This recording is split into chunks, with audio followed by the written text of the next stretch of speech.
Revolutionary greetings, comrades. I hope you had a great weekend. It's a Monday today. We asked you on Sunday to send your questions. Few comrades did submit questions, and they were not political questions, they were general questions. We appreciate. We will try our best to respond. Over the last few days, I've been sharing all the stories. It's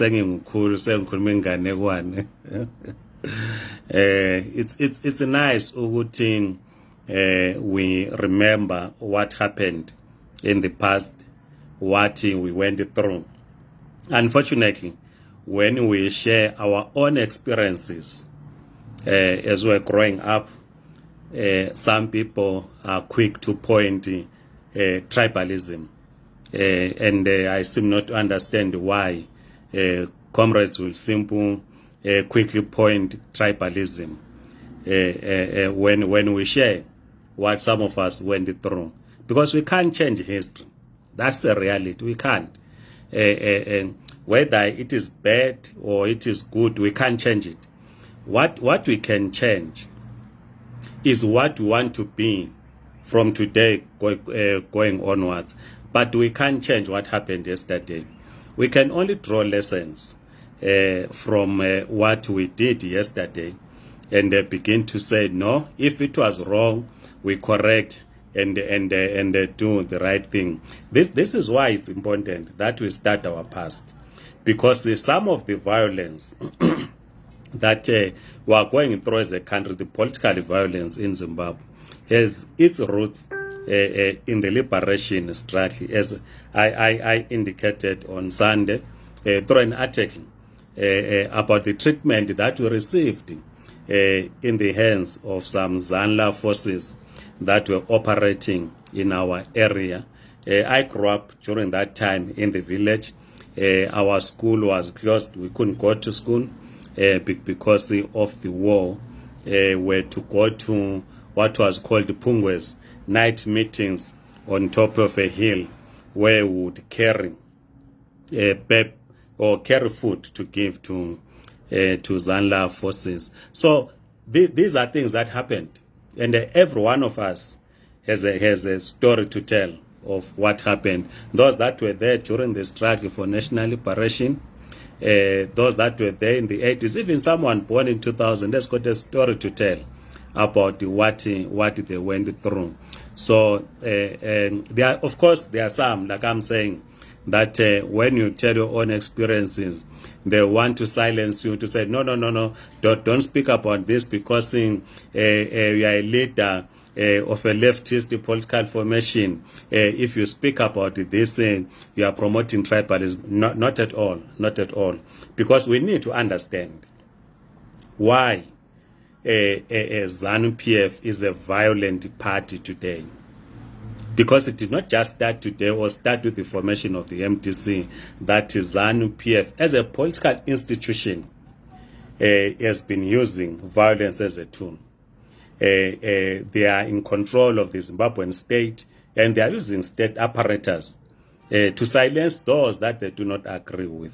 So, because as I'm saying, it did not start today, it had its roots in the liberation struggle. We can start even how Mugabe rose into the leadership of ZANU in 1974.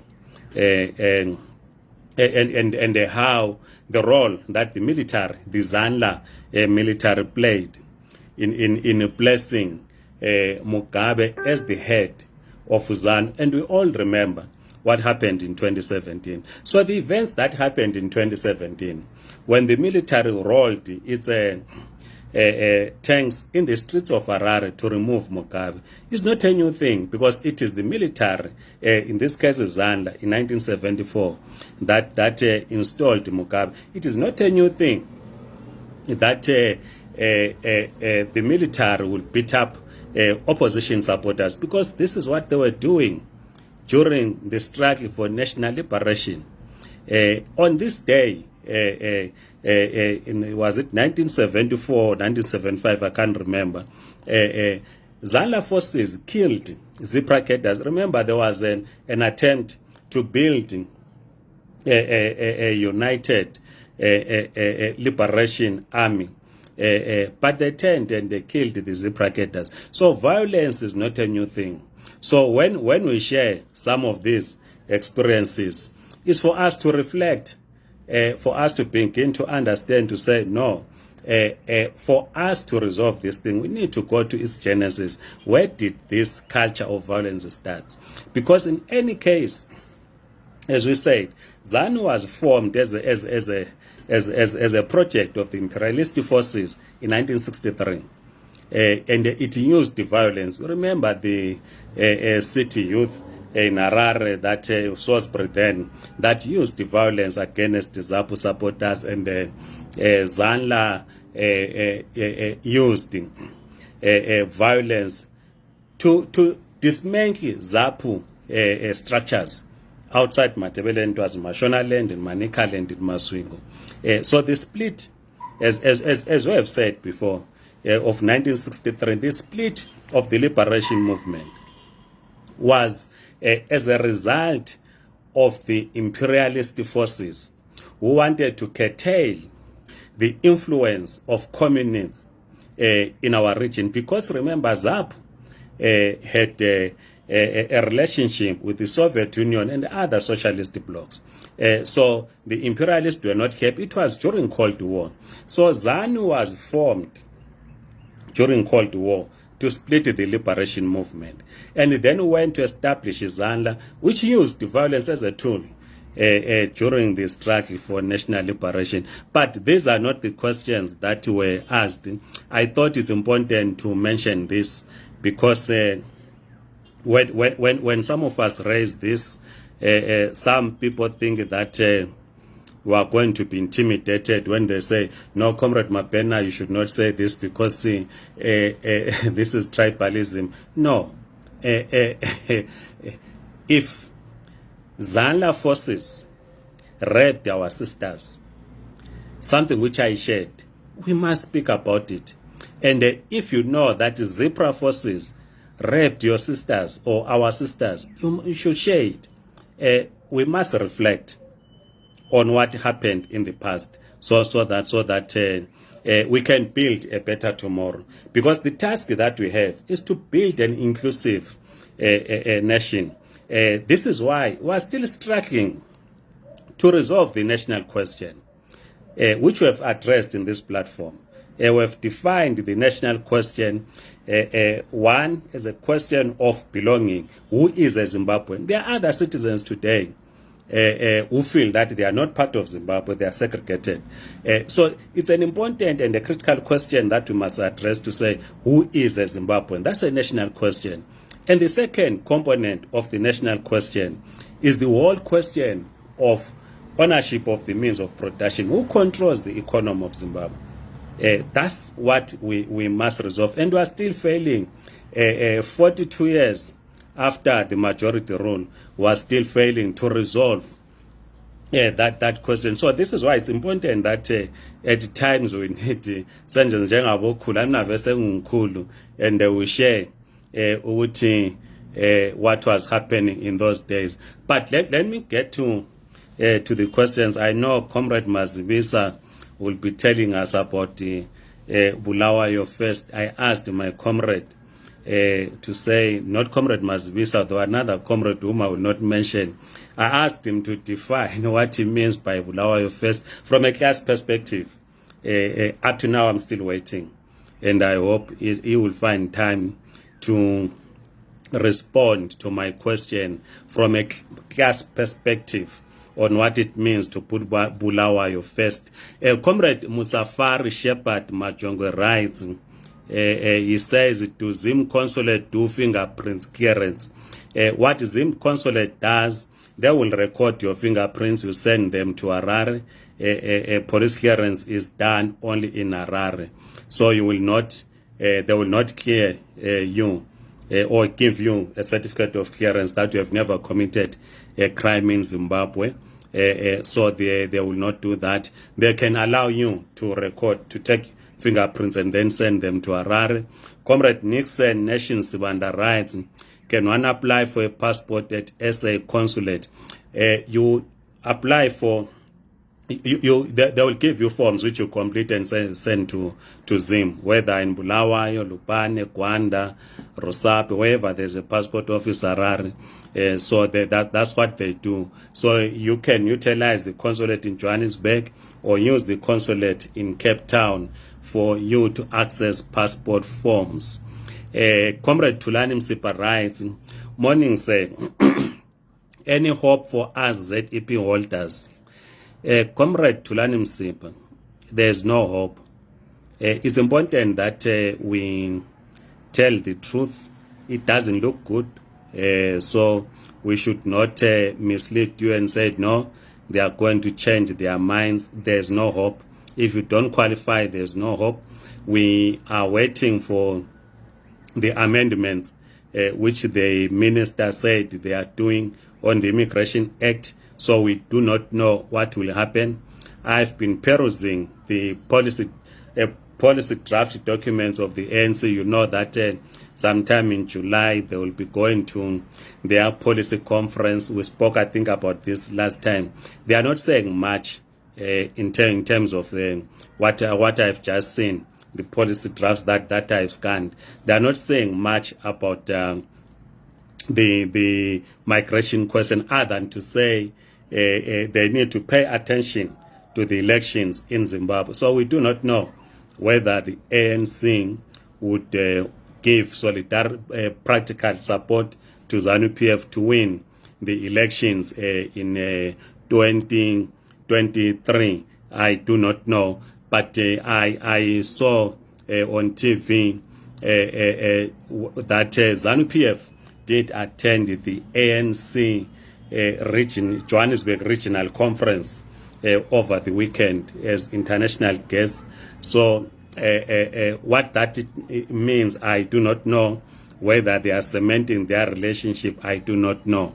But we all know that the reason why thousands of Zimbabweans are outside the country is not because of sanctions, but it is because of corruption.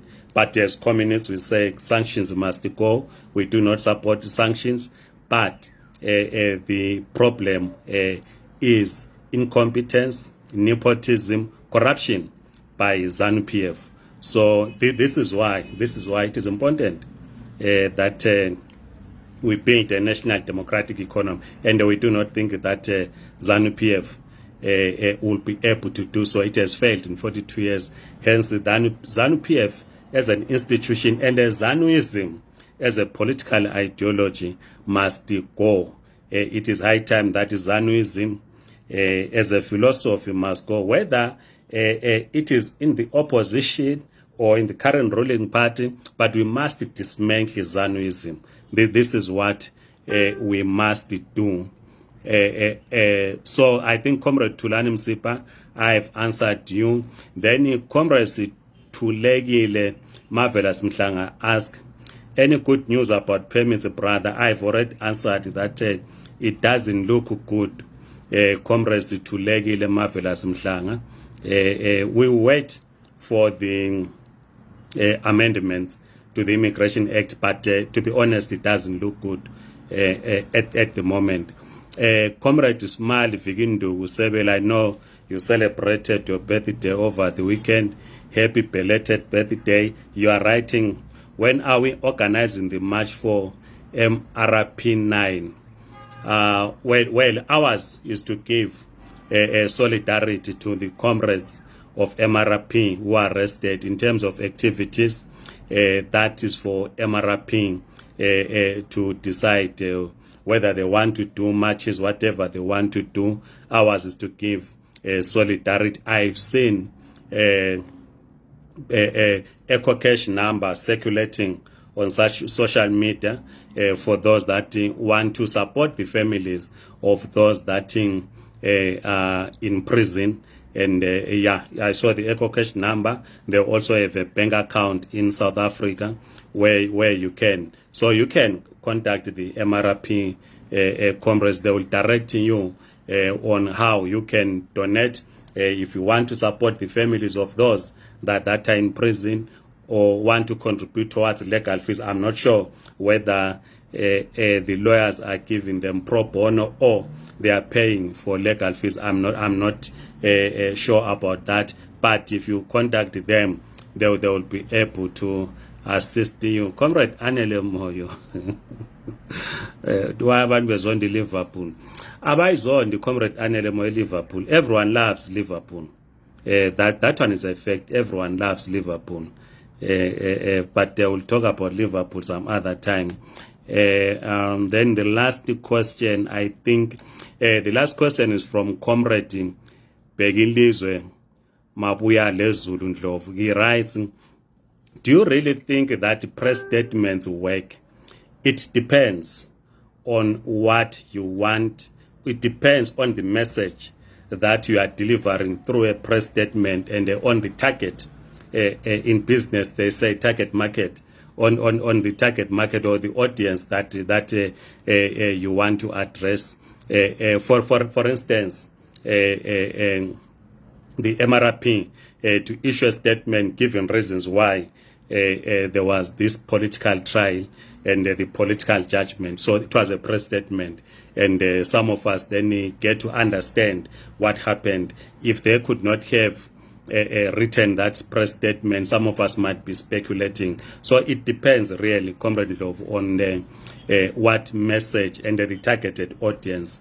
And obviously, the press statement, it is used to conscientize your audience, your targeted audience, to explain yourselves, whether to explain your position, whatever the case might be. So I do think it works, and also it is being used because broadly the media is used as a tool. For instance, we speak normally on Studio 7 because it targets rural populace. We do not only speak here, but we speak also on Studio 7. I just concluded a short interview, which most of you would not like, on Russia. A journalist from Studio 7 was asking me about the development in Russia, Ukraine. So we gave, and I hope they will play the interview later in the evening today. So because you are speaking, I mean, media is a tool to put your message across. Whether people then agree or not is something else. But what is important is that you use the media to communicate. So this is why it is important that you write a press statement. And in our media training, we are told that every morning we must read newspapers, be it print media, internet, whatever.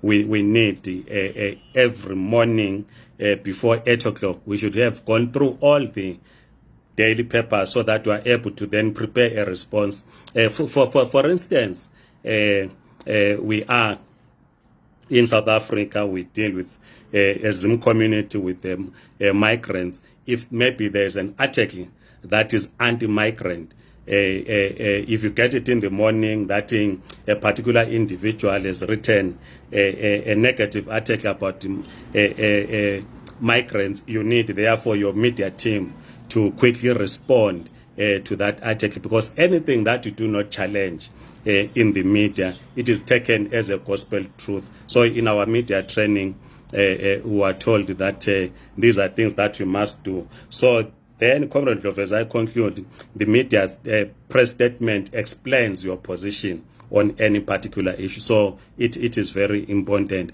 This is why you even saw that when a case was opened against the president of South Africa, the president said to write a press statement to explain the circumstances in which it happened. Whether, of course, people believe what the South African presidency says or not, but at least they've explained their position. So we understand it to be important from that context, Comrade Begilis. Otherwise, comrades, thank you so much. Have a great week. I see my daughter is here as well. And thank you all comrades that are here. Amandla.